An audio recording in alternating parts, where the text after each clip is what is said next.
The next part of the chapter is on calculating infusion and completion times. Number 18 says, calculate the infusion time for 180 mLs IV at a rate of 80 mLs per hour. And then also find the completion time if the IV started at 11:40 a.m. So the infusion time is how long this IV is going to be infusing the medicine. And we're trying to infuse 180 mLs, and the rate at which it's infusing is 80 mLs per hour. So to figure out how long this is going to be infusing for, we need to set up a proportion with the 80 mLs per 1 hour and the 180 mLs that we're trying to infuse. So if I solve this proportion, I get 2.25 hours, but the infusion time needs to be expressed in hours and minutes.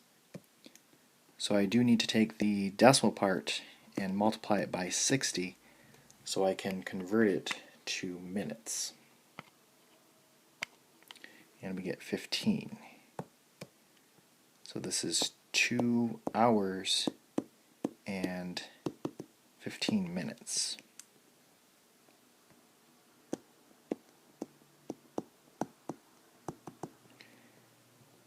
Then we want to find the completion time, and this is if the IV started at 11:40 a.m.